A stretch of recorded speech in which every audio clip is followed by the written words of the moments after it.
வணக்கம் அன்பர்களே. தகவல் சாளரம் வழங்கும் அறிவியல் உண்மைகள் சயின்டிஃபிக் ஃபேக்ட்ஸ் காணொளி தொடருக்கு தங்களை அன்புடன் அழைக்கின்றேன். பாம்பே நீ ஆடு பாம்பே, ஆடும் வரை ஆடு பாம்பே, பலவேஷம் போட்டு வந்த பொட்டி பாம்பே. பாம்புகள் சட்டையை உரிப்பது ஏன்? நிலத்தில் இருக்கும் எல்லா வகையான பாம்புகளும் குறிப்பிட்ட கால இடைவெளியில் தமது தோலை உரித்து கொள்வதை பாம்பு சட்டையிடல் என்கின்றோம். இந்த சட்டை உரிப்பதானது 2 மாதம் முதல் 4 மாத இடைவெளியில் அல்லது சில வகை பாம்புகளில் அடிக்கடியோ ஆண்டிற்கு ஒரு முறையோ இடம்பெறுகின்றது. பாம்புகளின் தோலானது 2 அடுக்குகளாக அமைந்திருக்கின்றது. உள் அடுக்கு மிருதுவானதாகவும் வளவளப்பாகவும் நிறத்தை காட்டும் நிறமிகள் கொண்டதாகவும் இருக்கின்றது. தோலின் வெளி அடுக்கானது சொரசொரப்பாகவும் தேய்மானத்தை தாங்கக்கூடியதாகவும் கெட்டியானதாகவும் இருக்கின்றது. பாம்பு தனது சட்டையை உரிக்கும் பொழுது தோலின் வெளிப்புற அடுக்கை மட்டுமே உரிக்கின்றது.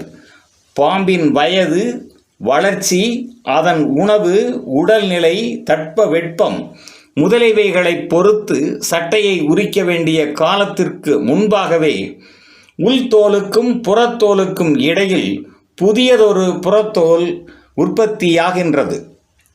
புதிய புறத்தோலின் உருவாக்கம் நிறைவு பெறும் தருணத்தில் அது மிகவும் இறுக்கமாகி கைகளுக்கு கையுறை அணிந்தது போல தலைப்பகுதி உட்பட பாம்பின் அனைத்து பகுதிகளையும் மூடிக்கொள்கின்றது.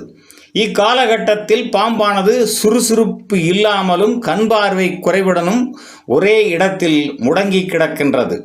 சட்டையை கழற்றும் தருணம் வந்தவுடன் புதிய புறத்தோலுக்கும் பழைய புறத்தோலுக்கும் இடையில் ஒரு திரவம் சுரந்து பழைய புறத்தோல் கலந்து செல்வதை எளிதாக்குகின்றது. இந்த நிலையில் பாம்பானது வாயை திறந்து மெதுவாக அங்கும் இங்கும் நகர்ந்தும் அருகில் உள்ள பொருட்களின் மீது உடலை தேய்த்தும் தனது பழைய சட்டையை வாயிலிருந்து வால் வரை முழுவதுமாக கலட்டிக் கொள்கின்றது.